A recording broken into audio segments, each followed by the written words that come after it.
দাহিয়াতুল কালবি নামক আল্লাহর নবীর একজন সাহাবী। দাহিয়াতুল কালবি খুব সুন্দর চেহারার অধিকারী ছিলেন। দাহিয়াতুল কালবি যখন ইসলাম গ্রহণ করলেন, ইসলাম গ্রহণ করার পর আল্লাহর নবী ডাক দিয়ে কয়, ও দাহিয়া শুনো, আল্লাহ পাক রব্বুল আলামিন এখন তো তোমার জীবনের সমস্ত গুনাহ মাফ করে দিয়েছে। তুমি কাফের থাকা অবস্থায়, তুমি বেঈমান থাকা অবস্থায় যত গুনাহ করেছো সমস্ত গুনাহগুলো আল্লাহ মাফ করে দিয়েছেন। এখন থেকে তুমি পুত পবিত্র নিষ্পাপ মাসুম বান্দার মতো হয়ে গেলা। দাহিয়াতুল কালবি ডাক দে কই, ও নবী আমার, আপনি বলছেন ইসলাম গ্রহণ করার কারণে আল্লাহ পাক আমার পিছনের সমস্ত গুনাহ মাফ করে দিয়েছেন, কিন্তু আমি এখনো মনে করি আল্লাহ পাক যদিও আমার সব গুনাহ মাফ করেছেন, কিন্তু একটা গুনাহ আমি এমন সাংঘাতিক পর্যায়ের গুনাহ করেছি, এই গুনাহটা আল্লাহ আমার মাফ করবেন না। আল্লাহর নবী ডাক দিয়ে বলেন, ও দাহিয়া, আল্লাহ তো ইসলাম গ্রহণ করার কারণে, কালিমা পড়ার কারণে আল্লাহ পাক রব্বুল আলামিন সব গুনাহ মাফ করে দিবেন, কিন্তু তুমি সাংঘাতিক পর্যায়ের এমন কি গুনাহ করেছো যেটা আল্লাহ মাফ করবেন না, বলো একটু। এইবারে দাহিয়াতুল কালবি ডাক দিয়ে কয়, নবীজি, আমরা যখন কাফির ছিলাম ওই সময় আমরা তো মনে করতাম একটা কন্যা সন্তান হওয়া মানেই আমাদের নাক কাটা, আমাদের অপমানের বস্তু হয়ে গেছে, আমাদের জন্য শরমের বস্তু হয়ে গেছে, লজ্জার বস্তু হয়ে গেছে। এই জন্য আমরা কাফির থাকা অবস্থায় আমাদের কন্যা সন্তান হওয়া মাত্রই আমরা তারে জিন্দা কবর দিয়ে দিতাম। আমার বিবির গর্ভে যখন সন্তান, এই সময় সন্তান গর্ভে থাকা অবস্থায় আমার বিবিরে আমি ওসিয়ত করলাম, ও বিবি শোনো, তোমার গর্ভে যেই সন্তান আছে এই সন্তান যদি কন্যা সন্তান হয় তাহলে তুমি জিন্দা কবর দিয়ে দিবা, আর যদি ছেলে সন্তান হয় তারে তুমি লালন পালন করবা। এই কথা বলে আমি এখান থেকে চলে গেলাম ব্যবসায়িক উদ্দেশ্যে, আমি সফরে চলে গেলাম।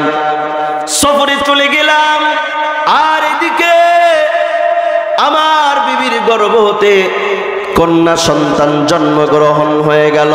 কন্যা সন্তান যখন দুনিয়ার জমিনে আসলো তখন এই কন্যা সন্তানটা এত সুন্দর, এত সুন্দর, ওই মাটা জিন্দা কবর দিতে আর রাজি হলো না। কারণ এই মা এত দিন পর্যন্ত, 10 মাস 10 দিন পর্যন্ত যেই সন্তানকে পেটের ভিতরে ধারণ করলেন, এই সন্তানকে কেমন করে জিন্দা কবর দিবে? এই সন্তানটি হয়েছে এত সুন্দর, এত সুন্দর, এত সুন্দর, মায়ের মনটা চাইল না যে এই কন্যা সন্তানকে আমি কবর দিব। বেশি সুন্দরী হওয়ার কারণে তার নাম রেখে দিল জামিলা। জামিলা মানে সুন্দরী, জামিলা মানে সুন্দরী। এইবার জামিলাকে এই জায়গায় রাখলে হয়তো মানুষেরা স্বামীর কাছে খবর দিয়ে দিবে, বা মানুষেরা হয়তোবা স্বামীর কাছে খবর নিয়ে যাইবে, আর এই কন্যা সন্তানকে হত্যা করতে হবে। এই জন্য কৌশলে কৌশলে জামিলার মা ওই নানার বাড়িতে পাঠিয়ে দেয়। এইবার জামিলা আস্তে আস্তে ধীরে ধীরে বাবার বাড়িতে বড় হতে শুরু করে। এইবার যখন 4 বছর হয়ে গেছে, দাহিয়াতুল কালবি ডাক দিয়ে বলেন, নবী আমার 4 বছর যখন হয়ে গেছে, আমি এবার বাড়ির দিকে রওনা করলাম। সফর থেকে আমি বাড়ির দিকে রওনা করলাম। আমি বাড়ির দিকে আসতেছি, আমি বাড়ির দিকে আসতেছি, তাকায় দেখলাম ছোট্ট একটা সন্তান, কন্যা সন্তান। এই দিকে প্রত্যেকটা দিন জামিলা যখন একটু বড় হয়ে গেছে, মাঝে মাঝেই মাকে ডাক দিয়ে বলে, মা আমি বাবারে দেখবো, বাবা কবে আসবে, আমি বাবার কাছে যাব, আমি বাবার কোলে উঠব, আমার বাবা কই, আমার বাবা কখন আসবে। এরকম ভাবে বাইনা লাগতো। কিন্তু 4 বছর পর যখন দাহিয়াতুল কালবি আসতেছে, এইবার জামিলা বাড়ি থেকে নিয়ে গলির ভেতরে, রাস্তার ভেতরে দাঁড়িয়ে আছে। আমার বাবা কখন আসবে, আমার বাবা কখন আসবে। এইবার দাহিয়াতুল কালবি ডাক দিয়ে কয়, আমি রওনা দিয়েছি, আমি রাস্তার মধ্যে আসতেছি, আর দূর থেকে লক্ষ্য করলাম একটা কন্যা সন্তান কেমন কেমন যেন করতেছে, রাস্তায় দাঁড়িয়ে আছে। যেই মাত্র আমি আবার ঘরের পাশে এসে দাঁড়িয়ে গেছি, আর ওই ছোট্ট কন্যা জামিলা আমার কোলে লাফ দিয়ে উঠছে, আব্বু আব্বু বলে আমাকে চুমু খাওয়া শুরু করে দিয়েছে। আমি যখন বাড়ির ভিতরে ঢুকলাম, আমার বিবিরে ডাক দিয়ে বললাম, এই কন্যা সন্তানকে, এই কন্যা সন্তান কার? এইবার আমার বিবি ডাক দিয়ে বলে, প্রাণের স্বামী আমার, তুমি কি দেখো না তোমার মতো কত সুন্দর আল্লাহ তোমাকে কন্যা সন্তান দান করেছে। এইবার আমি ডাক দিয়ে বললাম, বিবি তোমারে তো বলেছিলাম যদি কন্যা সন্তান হয় তাহলে কিন্তু তারে তুমি জিন্দা কবর দিয়ে দিবা, কিন্তু তুমি জিন্দা কবর দিলা না কেন বলো? এইবার বিবি ডাক দিয়ে কয়, স্বামী আমার, এই সন্তান যখন দুনিয়ার জমিনে আসলো, আমি তাকে দেখলাম আল্লাহ তাআলা আমারে এত সুন্দর সূর্যের মতো সন্তান দিয়েছেন, এত সুন্দর সন্তানকে আমি কেমন করে জিন্দা কবর দেই? আমি মা হয়ে তো এটা পারলাম না। আমি এই জন্য সৌন্দর্যের কারণে আমি তার নাম রেখেছি জামিলা, জামিলা নাম রেখে দিলাম। আমি এর লালন পালন করলাম, এই পর্যন্ত বড় বানাইলাম। আমার মনটা কখনো চাচ্ছিল না আমি তারে জিন্দা কবর দিব। এইবার দাহিয়াতুল কালবি ডাক দিয়ে কয়, আমি আর আমার বিবি, আমার কন্যা সহ আমরা যখন রাতের বেলা ঘুমিয়ে গেলাম, বিছানায় যাওয়ার পর এই জামিলা একবার আমি বাবার দিকে মুখ ফিরাই আর আব্বু আব্বু বলে ডাক দেয়, আর একবার মার দিকে মুখ ফেরায় আম্মু আম্মু বলে ডাক দেয়। এরপর যখন তার মার দিকে মুখ ফেরায়, এইবার আমার মনের মধ্যে আসলো এই কন্যা সন্তান তো আমার জন্য লজ্জার বিষয়, এই কন্যা সন্তান রাখা যাবে না, আমি জিন্দা কবর দিয়া দিব। সকালবেলা আমি এর নিয়া জিন্দা কবর দিয়ে আসবো পাহাড়ে। এইবার যখন সকালবেলা হয়ে গেল, আমি বিবিরে ডাক দিয়ে বললাম, বিবি সুন্দর করে জামিলাকে গোসল করে দাও। এইবার জামিলাকে সুন্দর করে পোশাক পরিধান করে দাও, আমি জামিলাকে নিয়ে একটু ঘুরতে যাব। এইবার মা জামিলাকে শেষ গোসলটা দিয়া 2 লোকমা খাবার মুখে উঠে দিলেন, সুন্দর করে সাজিয়ে দিলেন। সাজিয়ে দেওয়ার পরে এবার বাবা একটা কুদাল কাঁধে নিয়া আর জামিলাকে নিয়ে সামনের দিকে রওনা। এইবার কিছু দূর যাওয়ার পর জঙ্গলের পথ যখন এসে যায়, ডাক দিয়ে বলে, আব্বু আমার, আমারে কোথায় নিয়ে যাও? বলে চলো তোমারে ঘুরতে নিয়ে যাব তোমার নানার বাড়ি। বলে আমি তো আবার নানার বাড়ির রাস্তা চিনি,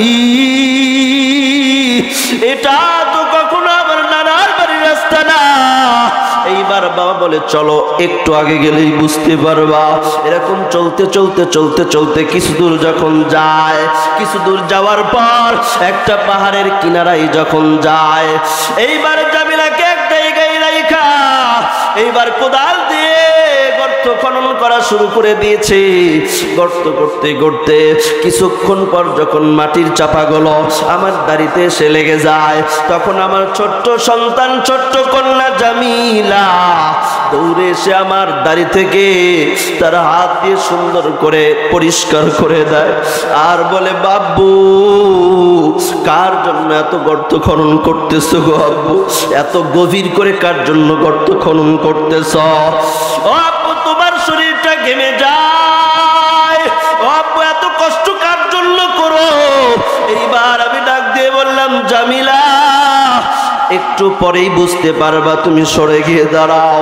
এবার গর্ত যখন খনন করা হয়ে গেল, আল্লাহর নবীজিকে ডাক দিয়ে কয়, নবী আমার, আমি আমার কন্যা জামিলাকে ডাক দিয়ে বললাম, আম্মু একটু এদিকে আসো, দেখে যাও গর্তের ভিতরে কি বের হয়েছে। এইবার জামিলা যখন আস্তে আস্তে কইরা সামনের দিকে রওনা দিয়েছে, গর্তের কিনারায় এসে হাজির।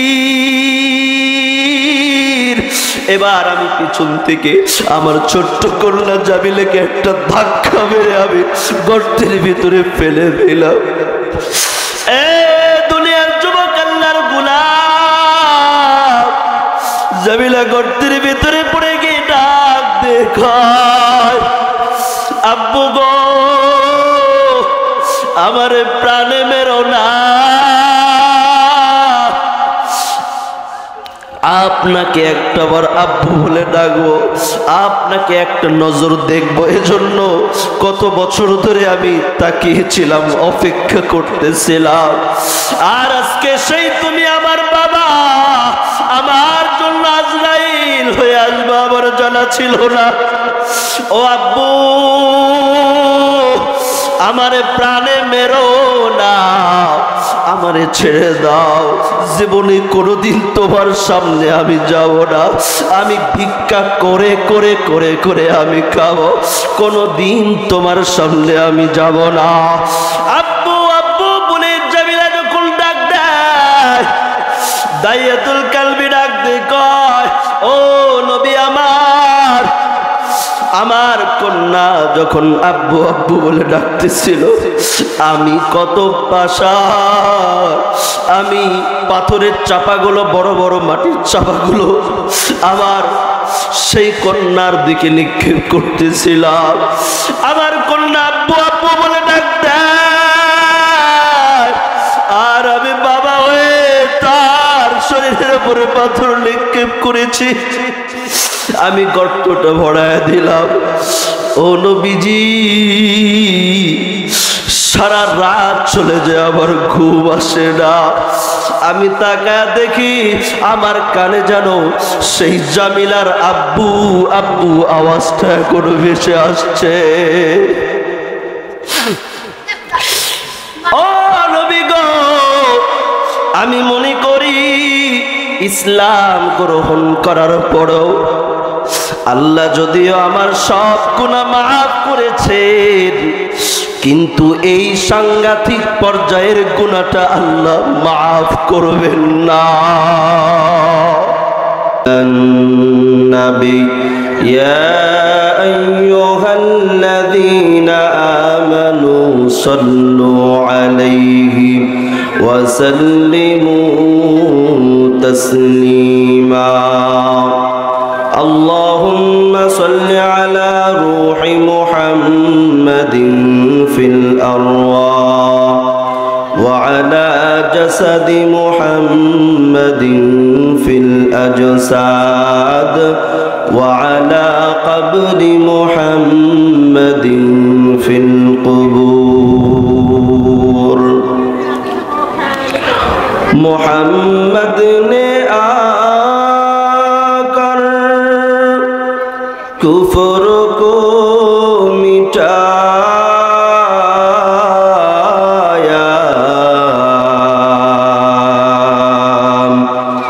कुफर को मिटाकर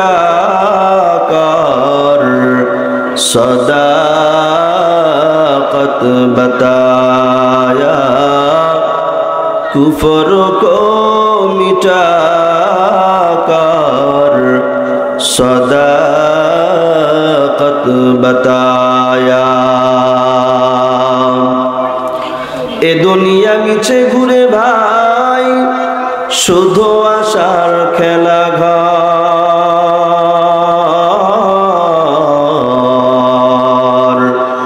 চোখ বুঝিলে দেখবি রে মন, কে আপনার কে বাবার, কোথা থেকে আগমন কোথা যেতে হবে রে, কে আনিল কি কারণে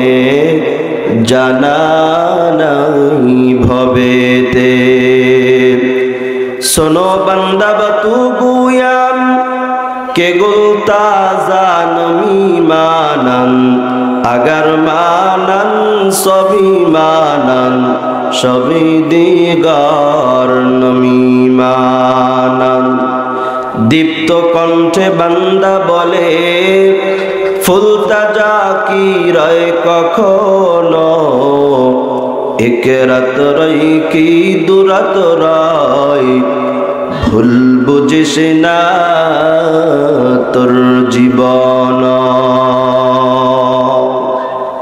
अल्हम्दुलिल्लाह अल्लाह सुब्हानाहु व तआलार दरबारे असंख्य शुक्रिया जे अल्लाह पाक रब्बुल आलामीन आमादेरके हजरत माइमुना रादियाल्लाहु ताआला आनहा हाफिजिया कौमी महिला माद्रासार उद्योगे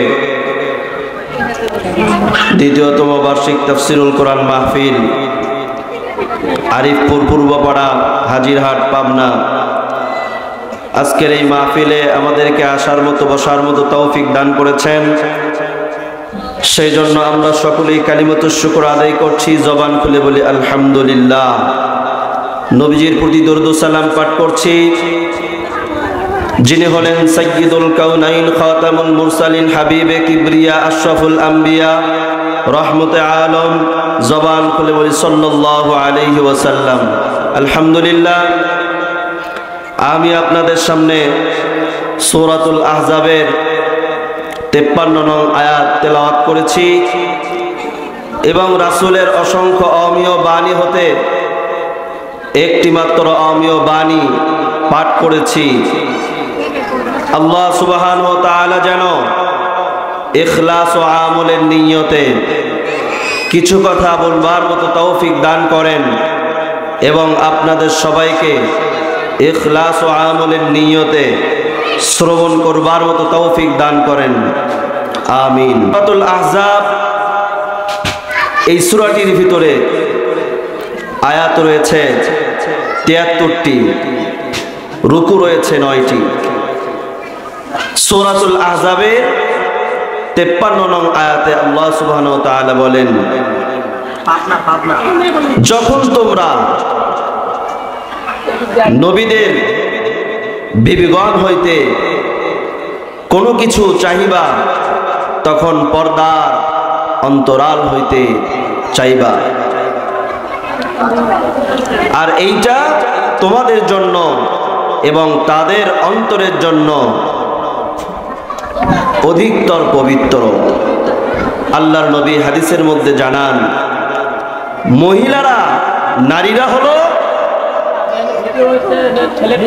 মহিলারা হলো গোপনীয় বস্তু, গোপনীয় জিনিস, গোপন বস্তু।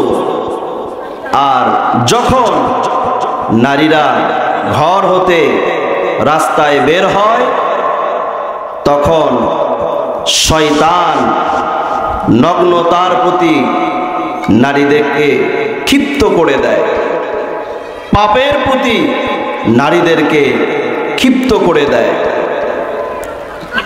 আল্লাহর নবী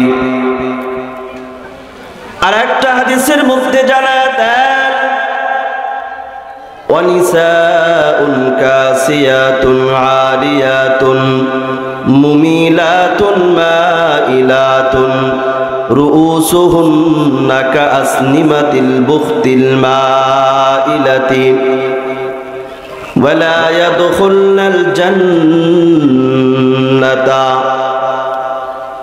আল্লাহর নবী জানায় দেয়, এমন একটা সময় চলে আসবে যেই সময় নারীরা কাপড় পরিধান করার পরও নগ্ন বিবস্ত্র,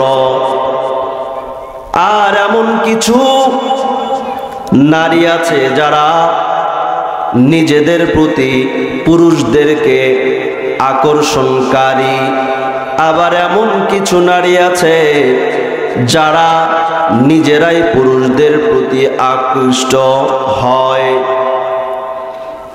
এরপরে এমন কিছু নারী আছে যাদের চুলগুলো উঁচু করে খোপা বাঁধে, পর পুরুষদেরকে দেখে দেখে বেড়ায়।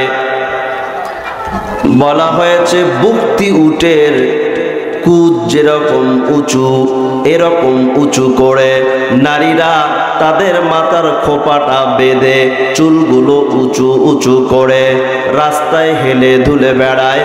আল্লাহর নবী জানায় দেন, এমন নারীরা লা ইয়াদখুলনাল জান্নাতা, এরা কখনো জান্নাতে প্রবেশ করবে না। ওয়ালা ইয়াজিদনা রিহাহা, আর জান্নাতে তো প্রবেশ করবেই না, এরা জান্নাতের সুঘ্রাণ পর্যন্ত পাবে না। আর এই জান্নাতের সুঘ্রাণটা, জান্নাতের সুগন্ধটা অনেক দূর দূরান্ত থেকে পাওয়া যায়।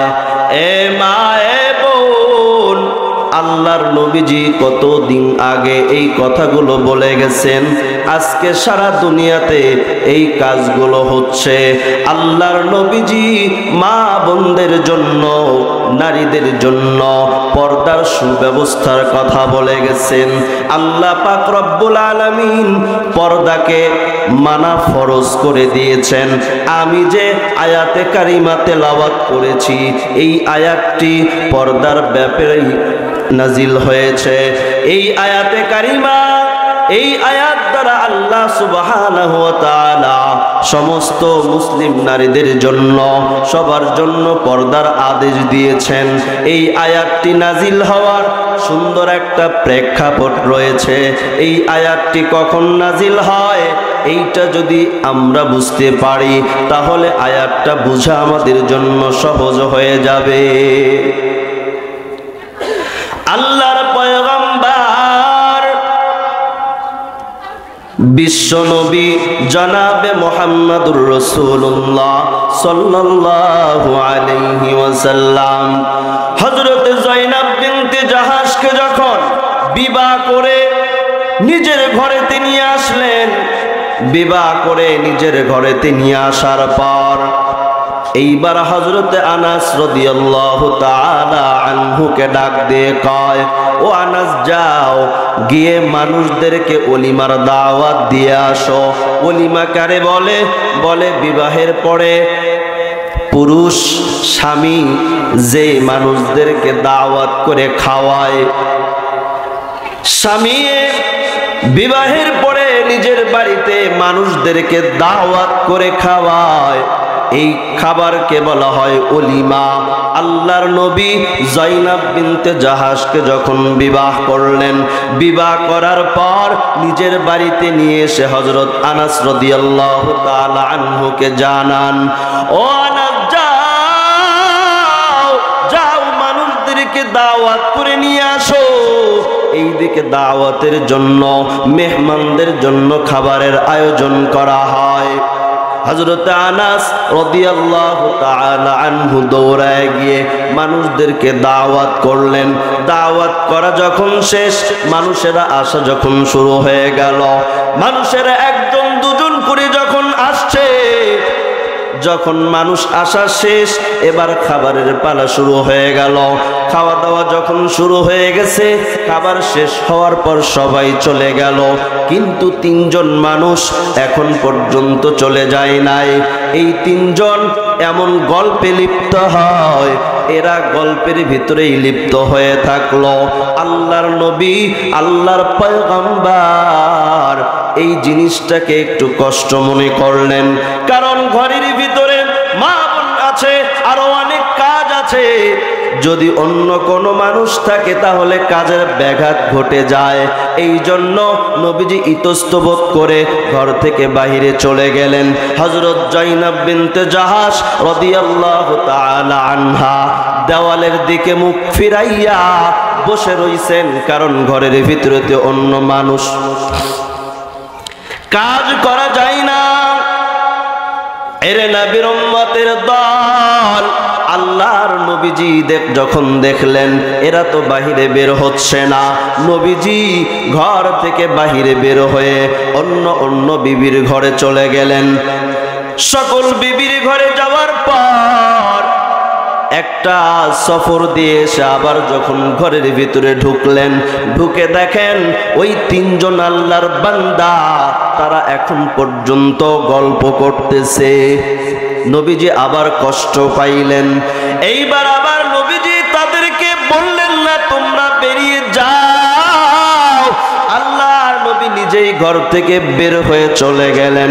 কিছুক্ষণ পর তাফসিরে ইবনে কাসিরের মধ্যে লেখেন, তাফসিরে ইবনে কাসিরের মধ্যে আছে সুন্দর করে ঘটনা।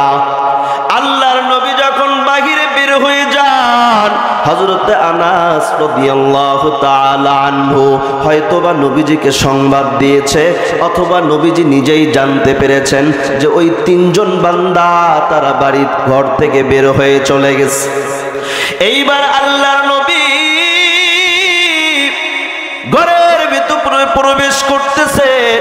ঘরের ভিতরে যখন ঢুকতেছেন, প্রথম ডান পাটা যখন চৌকাটের ওপরে দিয়েছেন, বাম পাটা এখনো বাহিরে আছে।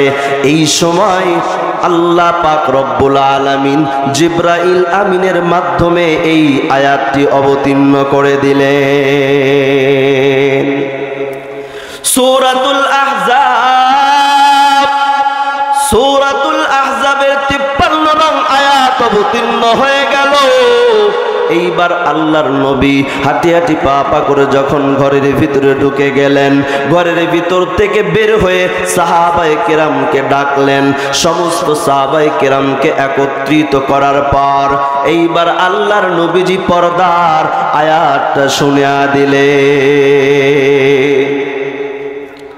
তাফসীর ইবনে কাসিরের মধ্যে লেখেন, তাফসীর ইবনে কাসিরের মধ্যে লেখেন হযরত ওমর রাদিয়াল্লাহু তাআলা আনহু কয়, আমার তিনটি বিষয়ে এরূপ আল্লাহ তাআলার মতের সঙ্গে পৌঁছে গেছে।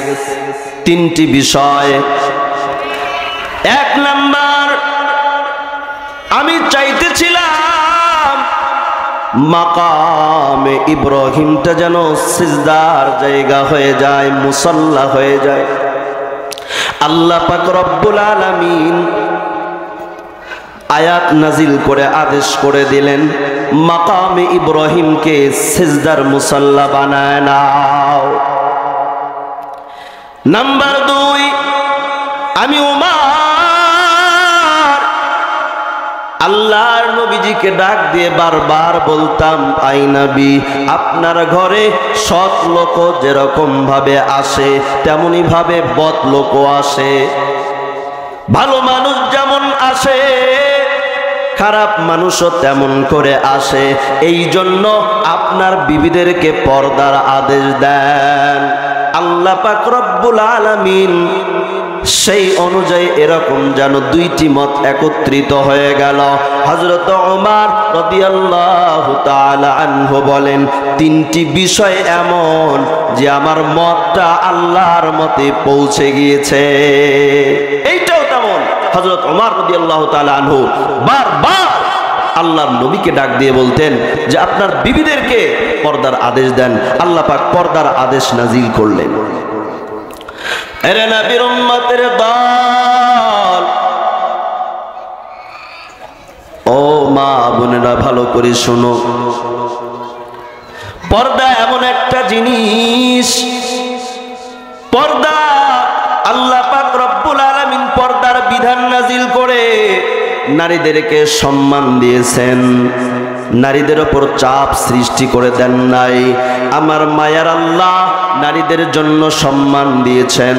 এই ইসলাম নারীদেরকে যেমন সম্মান দিয়েছে, অন্য কোন ধর্ম নারীদেরকে তেমন সম্মান দেয় না।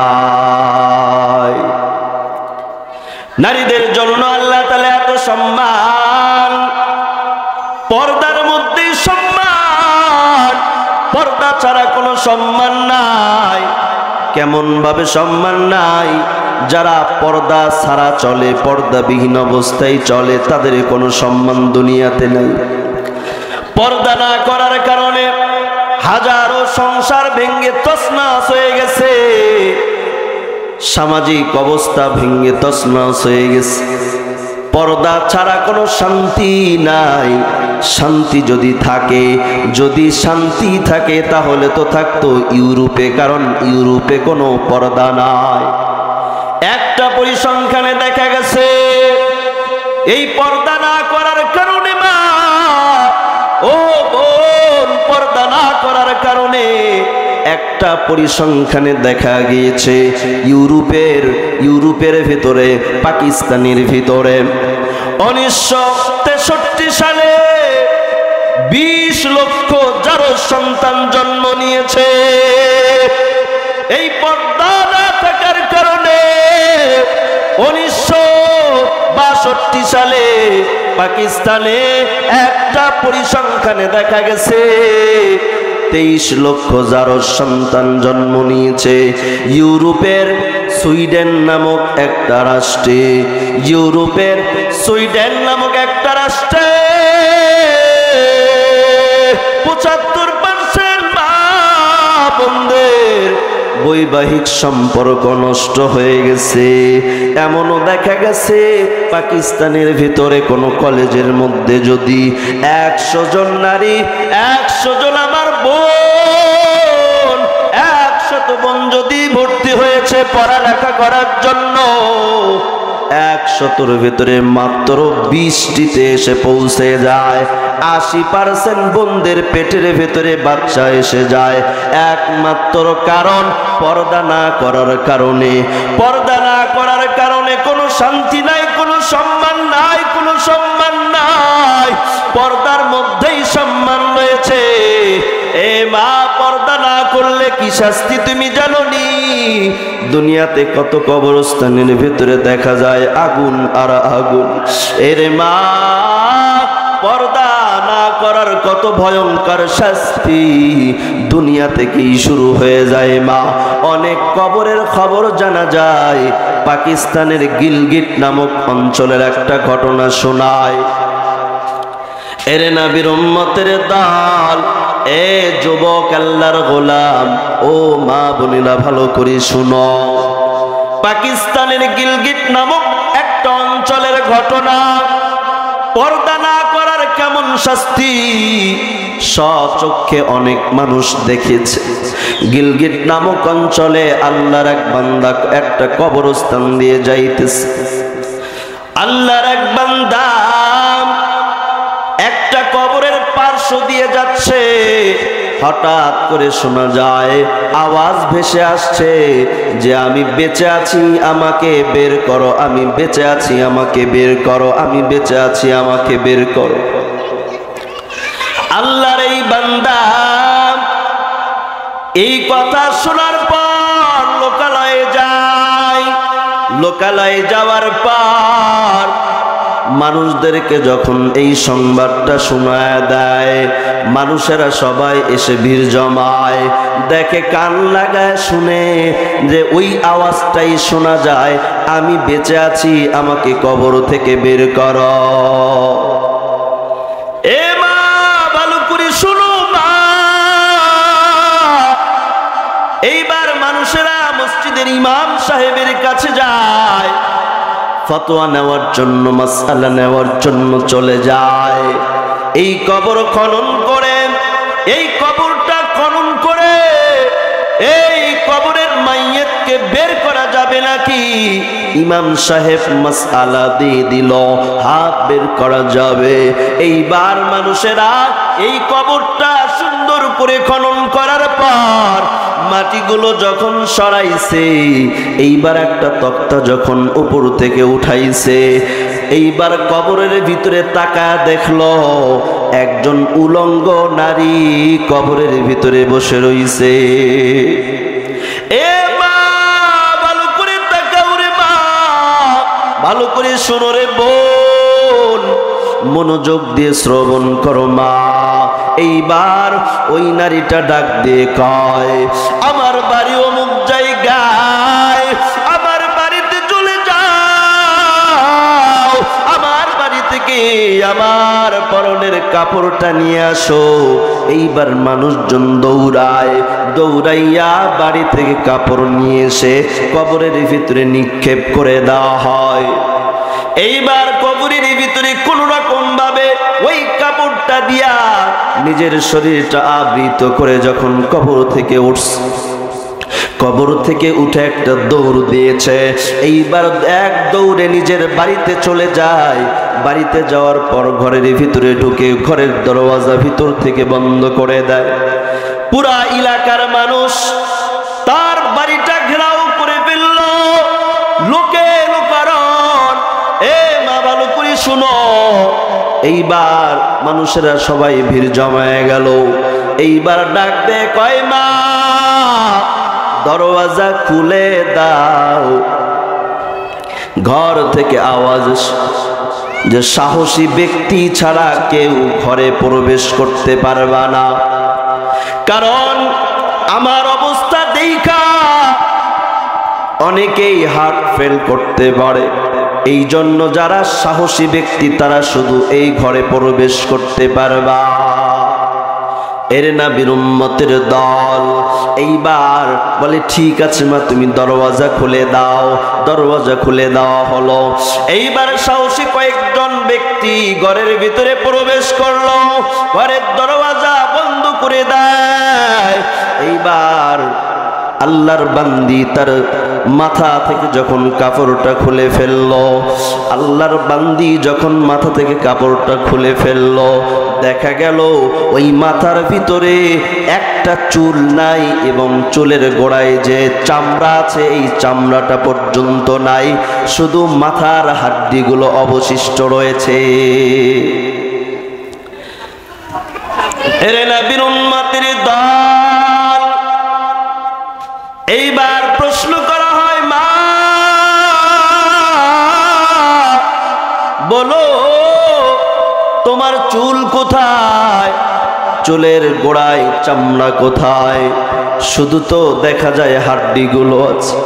এইবার আল্লাহর বান্দি ডাক দিয়ে কয় আমি দুনিয়াতে যখন ছিলাম, দুনিয়াতে যখন আমি চলতাম, আমি যখন ঘর থেকে বের হইতাম, আমি যখন ঘর থেকে বের হয়েছি ওই সময় আমি আমার চুলগুলোকে বের করে সুন্দর করে সাজিয়ে সুন্দর করে চুলগুলো হেলে তুলে আমি এরকম ভাবে পর পুরুষকে দেখাইয়া বাহিরে বের হয়েছি। আজকে সারা পৃথিবীর জমিনে তাকাইলে দেখা যায় আজকে মা বোনরা মাথায় কোনো কাপড় দেয় না। কাপড় না দেওয়াটা, চুলগুলো না ঢাকাটা একটা ফ্যাশন বের হয়েছে। এ মা ভালো করে শোনো রে মা, ও বোন কবরে কি যাইবা না? কবরের চিন্তা কি হয় না? কবর কত বড় ভয়ঙ্কর জায়গা, জাহান্নামের আগুন কত বড় ভয়ঙ্কর আগুন, কত বড় যন্ত্রণাদায়ক আগুন। এ মা আজকে তাকাও, বোরকার পর্দা ইন্স্যুরেন্স হয়ে গেছে, পর্দা করতেই মা বোন চায় না। ওই মা ডাক দিয়ে কয় দুনিয়াতে এই চুলগুলো বের করে পরপুরুষদেরকে দেখায়া দেখায়া বাহিরে বের হইতাম। এই জন্য কবরের ভিতরে আমাকে আল্লাহ শাস্তি দিয়েছেন। এই চুলগুলো টেনে টেনে উফরায়া উফরায়া উঠানো হয়েছে, আর চুলের গোড়ার গোশত সহ চামড়া সহ উঠে গেছে। ভালো করে শুনো মা, এইবার চেহারা থেকে যখন কাপড়টা সরায় দেয়, আল্লাহর বান্দি চেহারা থেকে যখন কাপড়টা সরায় দিল, এইবার দেখা গেল তার দুইটা ঠোঁটের একটা ঠোঁটও নেই, সবগুলো কাটা হয়েছে। এই চেহারায় কোনো গোশত নাই, এই চেহারায় কোনো গোশত নাই, এই চেহারায় কোনো চামড়া নাই, এই চেহারায় শুধু অবশিষ্ট আছে শুধু দাঁত, আর কিছুই দেখা যায় না। এর নবীর উম্মতের দল প্রশ্ন করা হলো বোন তাহলে তুমি বলো এর কারণটা কি? তোমার ঠোঁটগুলো কই গেল? আল্লাহর বান্দি ডাক দিয়ে কয় দুনিয়াতে যখন আমি ছিলাম এই ঠোঁটে আমি লিপস্টিক ব্যবহার করেছি, লিপস্টিক ব্যবহার করে আমি রাস্তায় বের হয়েছি, আমার ঘর থেকে বাহিরে বের হয়েছি, আমার সৌন্দর্য পরপুরুষকে দেখাইছি। এই জন্য কবর থেকে আমার আযাব শুরু হয়ে গেল। আল্লাহ পাক আযাব দানকারী ফেরেশতার মাধ্যমে আমার ঠোঁটগুলো কেটে ফেলেছেন। ঠোঁটগুলো কেটে ফেলে দেওয়া হয়েছে। এর বোন ভালো করে চিন্তা করো, কবরের আযাব বড় কঠিন।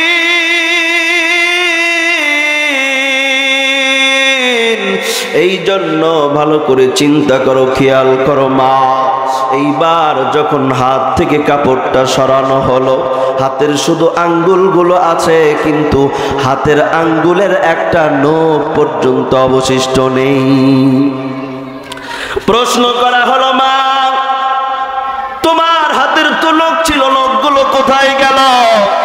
ডাক দে কয়, আমি দুনিয়ার জমিনে যখন ঘর থেকে বাহিরে বের হয়েছি, তখন আমি এই নখগুলোতে নেইল পালিশগুলো ব্যবহার করেছি। নেইল পালিশগুলো ব্যবহার করে আমি বাজারে বাজারে রাস্তায় ঘুরেছি, আর আমার সৌন্দর্য পর পুরুষদেরকে আমি দেখাইছি। এ যুবক ভালো করে শোনো মা, ও বোন ভালো করে শোনো রে বোন। ওই বান্দি ডাক দিয়ে কয় যে আমি দুনিয়ার জমিনে যখন ঘর থেকে বাহিরে বের হয়েছি, ওই সময় আমার নখগুলোতে নেইল পালিশ ব্যবহার করে বাহিরে বের হয়েছি, এতে সৌন্দর্য দেখাইছে, আর পর পুরুষদেরকে মাতায়েছি। এই জন্য কবরের ভিতরে আল্লাহ পাক রব্বুল আলামিন এই শাস্তি আমাকে দান করেছে, এই আযাব দিয়েছেন যে আমার নখগুলো টেনে টেনে টেনে টেনে উপরে তোলা হয়েছে। এরপরে বিবরণ দেওয়ার পর আল্লাহর বান্দি বেহুশ হয়ে জমিনে পড়ে যায়। জমিনে পড়ে যাওয়ার পর দেখা গেল তার কোনো হুঁশ নাই। এবার যখন কোনো হুঁশ নাই, তার কোনো জ্ঞান নাই, এইবার তাকে কিছুক্ষণ পর মাসআলা অনুযায়ী আবার তাকে ওই কবরের ভিতরে দাফন করা হলো। শহরে বাজারে দেখো নারীদের ঢল, পর্দাবিহীন তারা করে ঝলমল, অন্যকে তার দিকে আশেকে বানায়, দেশটা আজি ধ্বংস নারীর বেপরদায়, সবার মুখে একই আওয়াজ হায় হায় হায়। ইবলিসে আজম বাংলাদেশে আগমন হয়েছে নারীর বেশে, দলে দলে নিয়া নারী মেলা মিলায়, পার্কে বসিয়া ওরা মেলা মিলায়, সবার মুখে একই আওয়াজ হায় হায় হায়। ও আল্লাহ রে আল্লাহ রে, কোন দুনিয়ায় পাঠাইলা আমারে, বর্তমানের মাইয়া পোলার দেখো কি কারবার, লম্বা চুল কাটিয়া আবার মাথায় লাগায় ক্যাপ।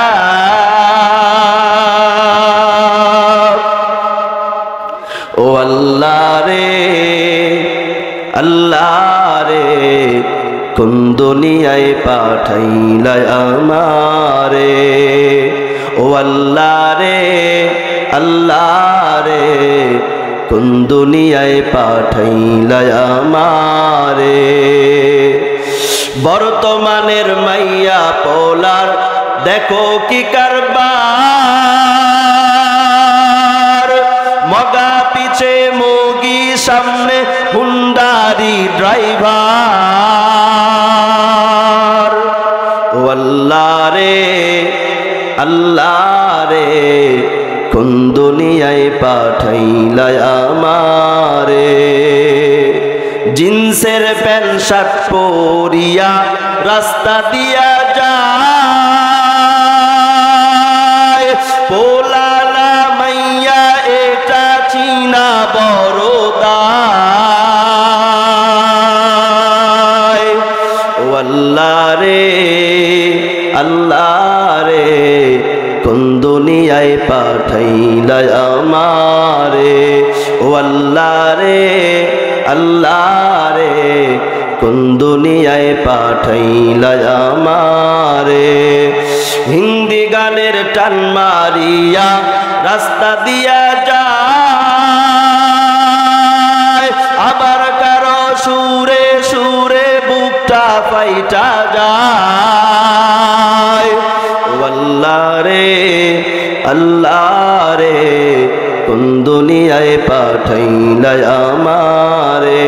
ও আল্লাহ রে আল্লাহ রে কোন দুনিয়ায় পাঠাইলা আমারে।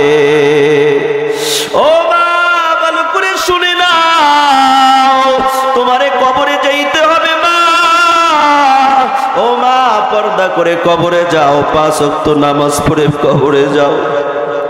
পর্দাহীন অবস্থায় যদি কবরে যাও, 2 পাশের মাটি এমন জোরে চাপ দিবে, এক পাশের হাড় অপর পাশের ভিতরে ঢুকে যাবে।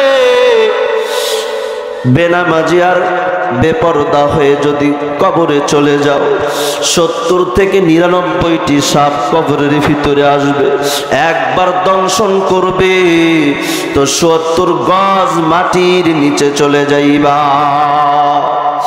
এ বোন ভালো করে শুনে নাও, আজ থেকে নিয়ত করে নাও পর্দা কখনো ছাড়বো না। কারণ ইসলাম নারীকে যেই মর্যাদা দিয়েছে অন্য কোন ধর্ম তা দেয় নাই। সেই যুগে যখন ইসলাম চলে আসলো তখন জাহিলিয়াতের যুগ ছিল, তখন তো নারীদেরকে কন্যা সন্তানদেরকে দুনিয়াতে জিন্দা রাখাটাই তারা দোষণীয় মনে করত। ওই সময়টি ছিল এমন সময়, ইসলাম এসে নারীদেরকে এত সম্মান দান করেছেন। আগে তো জীবিত কন্যা হত্যা করা হইতো, কন্যাদেরকে কোনো সম্মানই দেওয়া হতো না। এই নারীদেরকে এমন ভাবে পণ্যের মতো মানুষ মনে করত, মা বোনদেরকে কোনো সম্মান দেওয়া হতো না। ইসলাম যখন চলে আসলো তখন আল্লাহ পাক রব্বুল আলামিন আমাদের পিয়ারা হাবিবের বরকতে নারীদের সম্মান অনেক বাড়িয়ে দিয়েছেন। ডাইরেক্টলি বলে দিয়েছেন, এখন থেকে কোনো কন্যা সন্তানকে আর হত্যা করা যাবে না। কিন্তু জাহিলিয়াতের যুগে কন্যা সন্তান হলেই তারা হত্যা করত। তারা নিজেদের জন্য নাক কাটা মনে করত আমার জন্য অপমানের বস্তু। তারা কন্যা সন্তানকে সহ্য করতে পারত না। তারা কন্যা সন্তান হইলে জিন্দা কবর দিত। তাহলে মনে করেন ওই সময় নারীদের কতটুকু মর্যাদা ছিল? একটুও মর্যাদা ছিল না। কিন্তু ইসলাম এসে ডাইরেক্টলি হারাম করে দিয়েছে, কেউ কন্যা সন্তানকে হত্যা করতে পারবে না। একটা উপমা দিয়ে আপনাদেরকে বোঝানোর চেষ্টা করব। আল্লাহর নবীর সাহাবী দাহিয়াতুল কালবি নামক আল্লাহর নবীর একজন সাহাবী। দাহিয়াতুল কালবি খুব সুন্দর চেহারার অধিকারী ছিলেন। দাহিয়াতুল কালবি যখন ইসলাম গ্রহণ করলেন, ইসলাম গ্রহণ করার পর আল্লাহর নবী ডাক দিয়ে কয়, ও দাহিয়া শুনো, আল্লাহ পাক রব্বুল আলামিন এখন তো তোমার জীবনের সমস্ত গুনাহ মাফ করে দিয়েছে।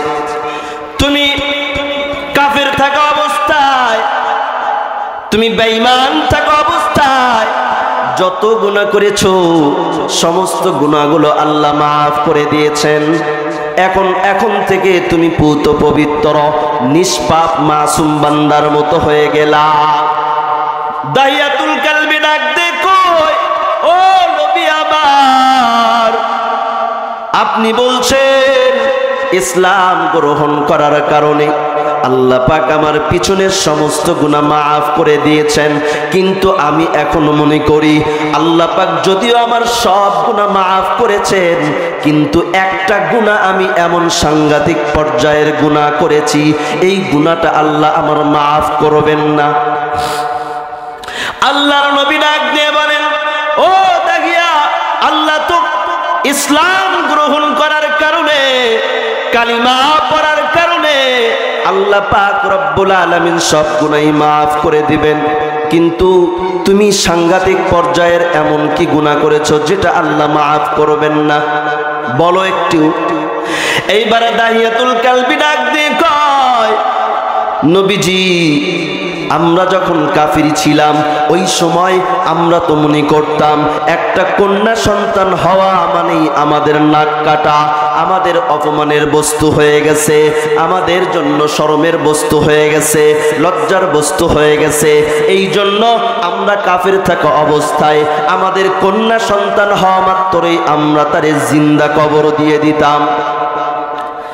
আমার বিবির গর্ভে যখন সন্তান, এই সময় সন্তান গর্ভে থাকা অবস্থায় আমার বিবিরে আমি ওসিয়ত করলাম, ও বিবি শোনো, তোমার গর্ভে যেই সন্তান আছে এই সন্তান যদি কন্যা সন্তান হয় তাহলে তুমি জিন্দা কবর দিয়ে দিবা, আর যদি ছেলে সন্তান হয় তারে তুমি লালন পালন করবা।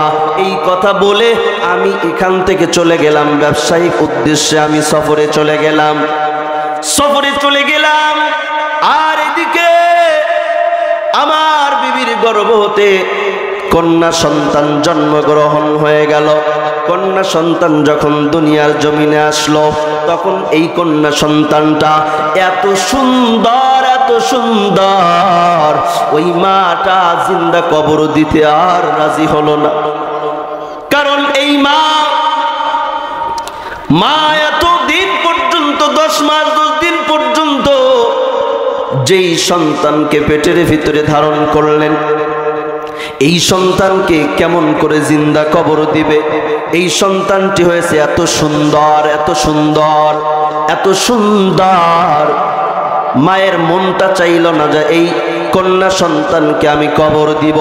বেশি সুন্দরী হওয়ার কারণে তার নাম রেখে দিল জামিলা। জামিলা মানে সুন্দরী, জামিলা মানে সুন্দরী। এইবার জামিলাকে এই জায়গায় রাখলে হয়তো মানুষেরা স্বামীর কাছে খবর দিয়ে দিবে, বা মানুষেরা হয়তো বা স্বামীর কাছে খবর নিয়ে যাইবে, আর এই কন্যা সন্তানকে হত্যা করতে হবে। এই জন্য কৌশলে কৌশলে জামিলার মা ওই নানার বাড়িতে পাঠিয়ে দেয়। এইবার জামিলা আস্তে আস্তে ধীরে ধীরে বাবার বাড়িতে বড় হতে শুরু করে। এইবার যখন 4 বছর হয়ে গেছে, দাহিয়াতুল কালবি ডাক দিয়ে বলেন, নবী আমার 4 বছর যখন হয়ে গেছে আমি এবার বাড়ির দিকে রওনা করলাম। সফর থেকে আমি বাড়ির দিকে রওনা করলাম। আমি বাড়ির দিকে আসতেছি, আমি বাড়ির দিকে আসতেছি, তাকায় দেখলাম ছোট্ট একটা সন্তান, কন্যা সন্তান।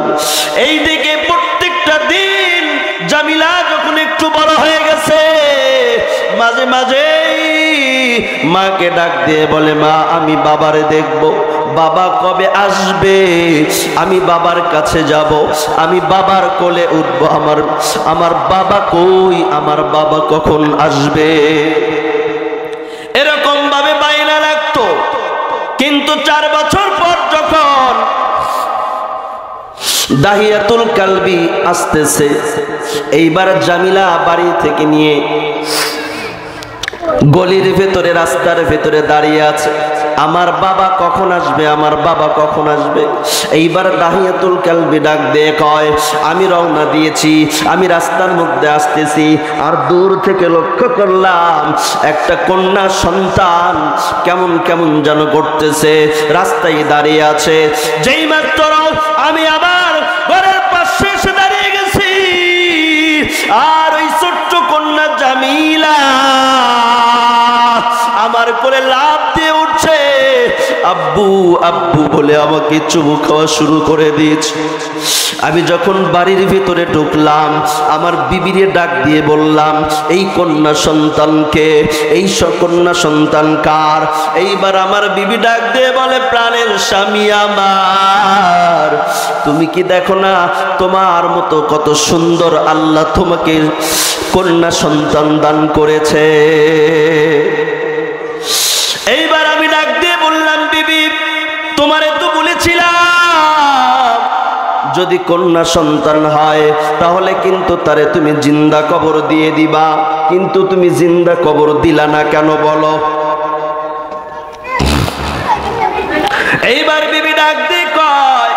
স্বামী আমার, এই সন্তান যখন দুনিয়ার জমিনে আসলো, আমি তাকে দেখলাম আল্লাহ তাআলা আমার এত সুন্দর সূর্যের মতো সন্তান দিয়েছেন। এত সুন্দর সন্তানকে আমি কেমন করে জিন্দা কবর দেই? আমি মা হয়ে তো এটা পারলাম না। আমি এই জন্য সৌন্দর্যের কারণে আমি তার নাম রেখেছি জামিলা। জামিলা নাম রেখে দিলাম। আমি এর লালন পালন করলাম, এই পর্যন্ত বড় বানাইলাম। আমার মনটা কখনো চাচ্ছিল না আমি তারে জিন্দা কবর দিব। এইবার দাহিয়াতুল কালবি ডাক দিয়ে কয়, আমি আর আমার বিবি, আমার কন্যা সহ আমরা যখন রাতের বেলা ঘুমিয়ে গেলাম, বিছানায় যাওয়ার পর এই জামিলা একবার আমি বাবার দিকে মুখ ফিরাই আর আব্বু আব্বু বলে ডাক দেয়, আর একবার মার দিকে মুখ ফেরায় আম্মু আম্মু বলে ডাক দেয়। এরপর যখন তার মার দিকে মুখ ফেরায়, এইবার আমার মনের মধ্যে আসলো এই কন্যা সন্তান তো আমার জন্য লজ্জার বিষয়, এই কন্যা সন্তান রাখা যাবে না, আমি জিন্দা কবর দিয়া দিব। সকালবেলা আমি এর নিয়া জিন্দা কবর দিয়ে আসবো পাহাড়ে। এইবার যখন সকালবেলা হয়ে গেল, আমি বিবিরে ডাক দিয়ে বললাম, বিবি সুন্দর করে জামিলাকে গোসল করে দাও। এইবার জামিলাকে সুন্দর করে পোশাক পরিধান করে দাও, আমি জামিলাকে নিয়ে একটু ঘুরতে যাব। এইবার মা জামিলাকে শেষ গোসলটা দিয়া 2 লোকমা খাবার মুখে উঠে দিলেন, সুন্দর করে সাজিয়ে দিলেন। সাজিয়ে দেওয়ার পরে এবার বাবা একটা কুদাল কাঁধে নিয়া আর জামিলাকে নিয়ে সামনের দিকে রওনা। এইবার কিছু দূর যাওয়ার পর জঙ্গলের পথ যখন এসে যায়, ডাক দিয়ে বলে, আব্বু আমার, আমারে কোথায় নিয়ে যাও? বলে চলো তোমারে ঘুরতে নিয়ে যাব তোমার নানার বাড়ি। বলে আমি তো আবার নানার বাড়ির রাস্তা চিনি, এটা তো কখনো আমার নানার বাড়ির রাস্তা না। এইবার বাবা বলে চলো একটু আগে গেলেই বুঝতে পারবা। এরকম চলতে চলতে চলতে চলতে কিছু দূর যখন যায়, কিছু দূর যাওয়ার পর একটা পাহাড়ের কিনারায় যখন যায়, এইবার জামিলাকে এক জায়গায় রাইখা এইবার কোদাল দিয়ে গর্ত খনন করা শুরু করে দিয়েছে। গর্ত করতে করতে কিছুক্ষণ পর যখন মাটির চাপাগুলো আমার দাড়িতে এসে লেগে যায়, তখন আমার ছোট্ট সন্তান, ছোট্ট কন্যা জামিলা দৌড়ে এসে আমার দাড়ি থেকে তার হাত দিয়ে সুন্দর করে পরিষ্কার করে দেয় আর বলে, বাব্বু কার জন্য এত গর্ত খনন করতেছ গো আব্বু? এত গভীর করে কার জন্য গর্ত খনন করতেছ? ও আব্বু তোমার শরীরটা ঘেমে যায়, ও আব্বু এত কষ্ট কার জন্য করো? এইবার আমি ডাক দিয়ে বললাম, জামিলা একটু পরেই বুঝতে পারবা, তুমি সরে গিয়ে দাঁড়াও। এবার গর্ত যখন খনন করা হয়ে গেল, আল্লাহর নবীজিকে ডাক দিয়ে কয়, নবী আমার, আমি আমার কন্যা জামিলাকে ডাক দিয়ে বললাম, আম্মু একটু এদিকে আসো, দেখে যাও গর্তের ভিতরে কে বের হয়েছে। এইবার জামিলা যখন আস্তে আস্তে কইরা সামনের দিকে রওনা দিয়েছে, গর্তের কিনারা এসে হাজির। এবার আমি পিছন থেকে আমার ছোট্ট কন্যা জামিলাকে একটা ধাক্কা মেরে আমি গর্তের ভিতরে ফেলে দিলাম। দুনিয়ার যুবক, আল্লাহর গোলাম, জামিলা গর্তের ভিতরে পড়ে গিয়ে ডাক দেখায়, আব্বু গো আমার প্রাণে মেরো না, আপনাকে একটা বার আব্বু বলে ডাকবো, আপনাকে একটা নজর দেখবো, এজন্য কত বছর ধরে আমি তাকিয়েছিলাম, অপেক্ষা করতেছিলাম, আর আজকে সেই তুমি আমার বাবা, আমার জন্য আজরাইল হয়ে আসবে, আমার জানা ছিল না। ও আব্বু আমারে প্রাণে মেরো না, আমারে ছেড়ে দাও, জীবনে কোনোদিন তোমার সামনে আমি যাব না, আমি ভিক্ষা করে করে করে করে আমি খাবো, কোনোদিন তোমার সামনে আমি যাব না।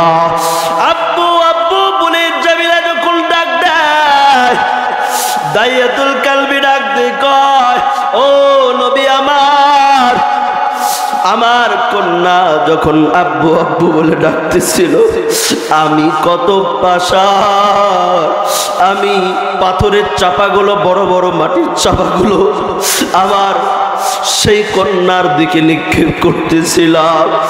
আমার কন্যা আব্বু আব্বু বলে ডাক দেয়, আর আমি বাবা হয়ে তার শরীরের উপরে পাথর নিক্ষেপ করেছি, আমি গর্তটা ভরায় দিলাম। ও নবীজি, সারা রাত চলে যায়, আমার ঘুম আসে না। আমি তাকায় দেখি আমার কানে যেন সেই জামিলার আব্বু আব্বু আওয়াজটা এখনো ভেসে আসছে। ও নবী গো, আমি মনে করি ইসলাম গ্রহণ করার পরেও আল্লাহ যদিও আমার সব গুনাহ মাফ করেছেন, কিন্তু এই সাংঘাতিক পর্যায়ের গুনাহটা আল্লাহ মাফ করবেন না। এর নবীর উম্মত, আল্লাহর গোলাম, ইসলাম আসার আগে জাহিলিয়াতের যুগে নারীদের কোনো সম্মান ছিল না, নারীদেরকে পণ্য হিসেবে তারা মনে করত, তাদেরকে জিন্দা কবর দেওয়া হতো। কিন্তু ইসলাম আসার পর নবীর বরকতে আল্লাহ পাক উন্মুক্ত ঘোষণা করে দিলেন যে এখন থেকে কেউ কোনো নারীকে জিন্দা কবর দিতে পারবে না। আমার নবী আসমানের জন্য রহমত, আমার নবী জমিনের জন্য রহমত, আমার নবী নারীদের জন্য রহমত। এই নারী যখন শিশু থাকে শিশুর জন্য রহমত, এই নারীটা যখন যৌবনে পদার্পণ করে তাদের জন্য রহমত, এই নারী যখন বিবাহ হয়ে যায় স্ত্রী সাজে স্ত্রীদের জন্য আমার নবী রহমত, এই নারীটা যখন মা হয়ে যায় ওই মা জাতির জন্য আমার নবী রহমত। ইসলাম এসে নারীদের এত মর্যাদা দান করেছেন। এক নাম্বার, তাদেরকে হত্যা থেকে, জিন্দা কবর থেকে বারণ করে তাদেরকে আজাদ করে মুক্ত করে দিয়েছে।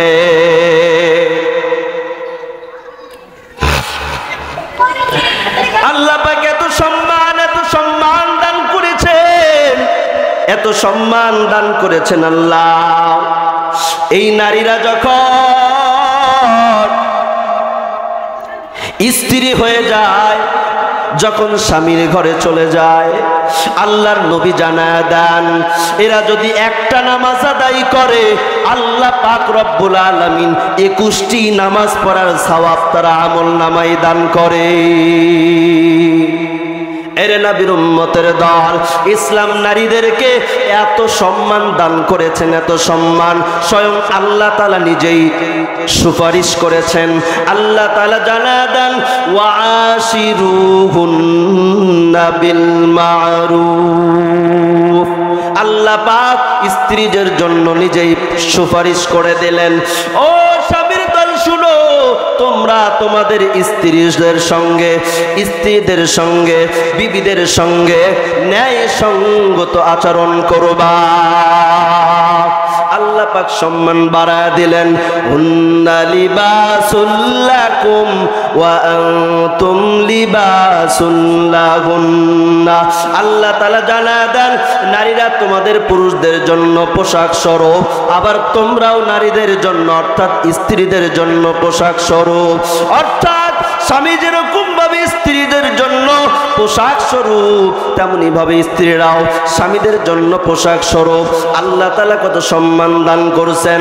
মা বোনরা কেমন করে চলবে আল্লাহ কোরআনে বলেন, ছেলেরাও কেমন করে চলবে আল্লাহ বলেন। সূরা নূরে 30 এবং 31 নং আয়াতের মধ্যে আল্লাহ জানায় দেন, قل للمؤمنين يغضوا من أبصارهم ويحفظوا فروجهم ফুরুজাহুম। আল্লাহ জানায় দেন, আয় নবী আপনি বলুন, মুমিন পুরুষদেরকে বলুন, তারা যখন রাস্তা দিয়ে চলবে তাদের দৃষ্টিকে যেন নিচের দিকে করে এবং তাদের লজ্জা স্থানকে যেন হেফাজত করে। এরপরের আয়াতে আল্লাহ তাআলা নারীদেরকে বললেন, ওয়াকুল্লিল মুমিনাতি ইয়াগদুদনা মিন আবসারিহিন্না ওয়া ইয়াহফাযনা ফুরুজাহুন্না। মুমিন নারীরা যখন রাস্তায় চলবে, আয় নবী আপনি জানায় দেন, ঈমানদার নারীদেরকে জানায় দেন, এই ঈমানদার নারীরা যখন রাস্তায় চলবে তাদের দৃষ্টিকেও নিচের দিকে করবে, সংযত করবে, আর তাদের লজ্জা স্থানকে তারা হেফাজত করবে। এরপরে আল্লাহ জানায় দেন, ওয়ালা ইউবদিনা যিনাতাহুন্না ইল্লা মা যাহারা মিনহা। সাধারণভাবে যা প্রকাশ থাকে এটা ব্যতীত তাদের সৌন্দর্য যেন তারা প্রদর্শন না করে, তাদের সৌন্দর্য যেন প্রকাশ না করে।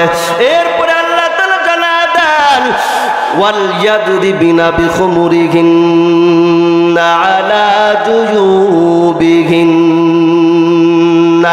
নারীরা যেন তাদের ওড়না দিয়ে তাদের বক্ষদেশকে ঢেকে রাখে। ও মা বোনেরা ভালো করে শোনো, এরে নবীর উম্মতের দল, আজকে নারীরা আল্লাহর আদেশ মানে না, যার কারণে আজকে পরকীয়ার হার বেড়ে গেছে, নারীদের সম্মান উঠে যাচ্ছে। কারণ কি? আল্লাহ আদেশ করলেন যে ওড়না দিয়ে বক্ষদেশ ঢাকতে হবে, কিন্তু মা বোনেরা আজকে ওড়না দিয়ে বক্ষদেশ ঢাকে না, বুক ঢাকে না, তারা ঢাকে গলা, গলায় পেঁচে রাখে। ঢাকার বুকে যাবেন, বড় বড় মার্কেটে যাবেন, দেখবেন যে বিক্রেতা হলো নারী, আর তাদের মাথায় ওড়না নাই, বুকে ওড়না নেই, শুধু একটা করে কোম্পানির গেঞ্জি গায়ে দিয়ে পুরুষের মতো সাজিয়ে আছে। ভালো করে শুনিয়া নাও, আল্লাহর নবী জানা দেন, কোন পুরুষেরা যদি নারীর বেশ ধরে, কোন নারীরা যদি পুরুষের বেশ ধরে, তাহলে এরা কিন্তু জাহান্নামী। আজকে সব উল্টা চলতেছে, ছেলেদের পোশাক নারীদের গায়ে, নারীদের পোশাক ছেলেদের গায়ে। ছেলেরা লম্বা চুলগুলো কেটে কেটে তারা টপ কাটিং করে, ছোট বানায়, আর ছেলেরা বড় চুল একদম নারীদের মতো রাখে। আল্লাহু আকবার। গাড়ির মধ্যে বাজের ভিতরে এক ভিক্ষুক উঠেছে, ভিক্ষুক উঠে আল্লাহর নামে কিছু চায়। এক সিটের পাশে গিয়ে একজনের মাথার উপর হাত পড়ে গেল, চুলগুলো বড় বড় খোপা বান্দা, বলে আমাকে আল্লাহর হস্তে কিছু দাও। এইবার লোকটা কিছু টাকা বের করে যখন তারা হাতে দেয়, এইবার অন্ধ ভিক্ষুক ডাক দিয়ে আল্লাহর কাছে দোয়া করে, আল্লাহ যেই বোনটা আমাকে কিছু দান করেছে তার গর্ভে সুন্দর নেককার সন্তান দান করে দাও। কিন্তু এই লোকটা মেয়ে ছিল না, ছিল পুরুষ। আল্লাহু আকবার। সব উল্টো চলতেছে, এজন্য হেফাজতে থাকা দরকার। মা বোনদেরকে পর্দা মেনে চলা দরকার। আল্লাহ বলছেন যে কোনো পুরুষের যদি কোনো প্রয়োজন থাকে পর্দার আড়াল থেকে চাবে, কিন্তু পর্দার ভেতরে গিয়ে না। আল্লাহ পাক রব্বুল আলামিন কত সুন্দর করে বলে দিয়েছেন যে ওড়না দিয়ে বুকটা ঢাকতে হবে। এরপরে এই আয়াতের শেষে গিয়ে আল্লাহ বলছেন, ওয়ালা ইয়াদরিবনা বিআরজুলিহিন্না লিয়ু'লামা মা ইউখফিনা মিন যিনাতিহিন্না। মা বোনরা যে রাস্তা দিয়ে চলবে, এ মা ভালো করে তাকাও, তোমরা যখন রাস্তা দিয়ে চলবা, রাস্তা দিয়ে চলার সময় আল্লাহ তাআলা কিন্তু বলে দিয়েছেন তোমাদের গোপন সৌন্দর্য যেন প্রকাশ না হয়, এভাবে তোমরা চলবা। অনেক বোনেরা আছে তারা রাস্তা দিয়ে চলার সময় পা দিয়ে জোরে জোরে মাটিতে আঘাত করে করে চলে, এরকম রং ঢং করে চলে। আল্লাহ নিষেধ করে দিয়েছেন যে গোপন সৌন্দর্য, গোপনীয় যেই সৌন্দর্যগুলো আছে এইগুলো প্রদর্শন করাইয়া প্রকাশ করে কোনো নারী বাহিরে চলতে পারবে না, পা গুলো সজোরে মাটিতে মারতে পারবে না। ওয়াতুবু ইলাল্লাহি জামিআন আইয়ুহাল মুমিনুনা লাআল্লাকুম তুফলিহুন।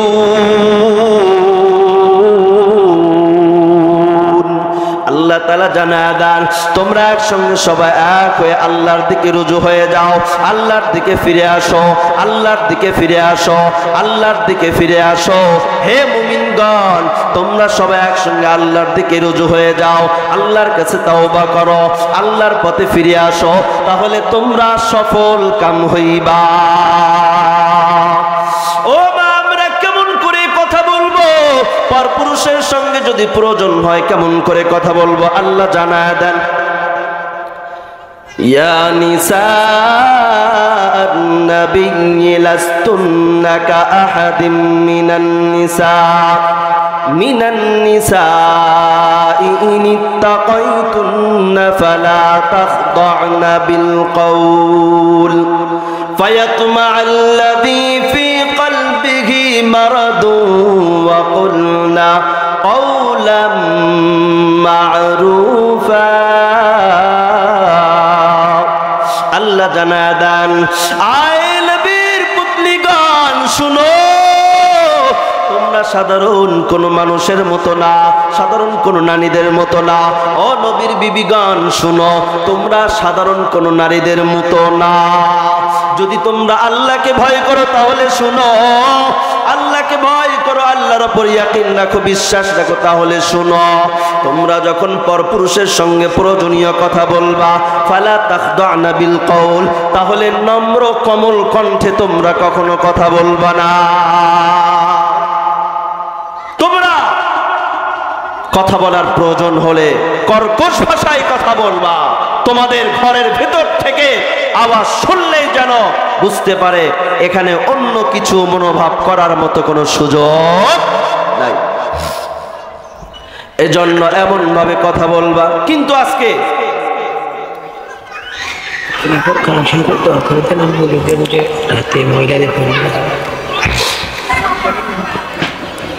কিছুক্ষণের মধ্যে আজান হয়ে যাবে।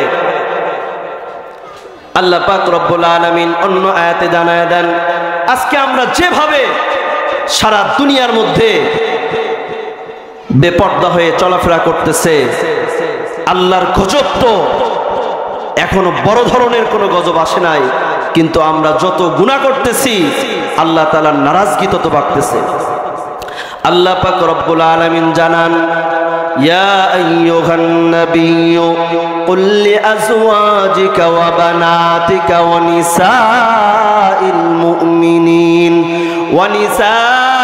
মুমিনিনা ইদনিনা আলাইহিন্না মিন জালাবিবিহিন্না যালিকা আদনা আন ইউরাফনা ফালা ইউযাইন ওয়া কানা আল্লাহু গফুরুর রহিমা।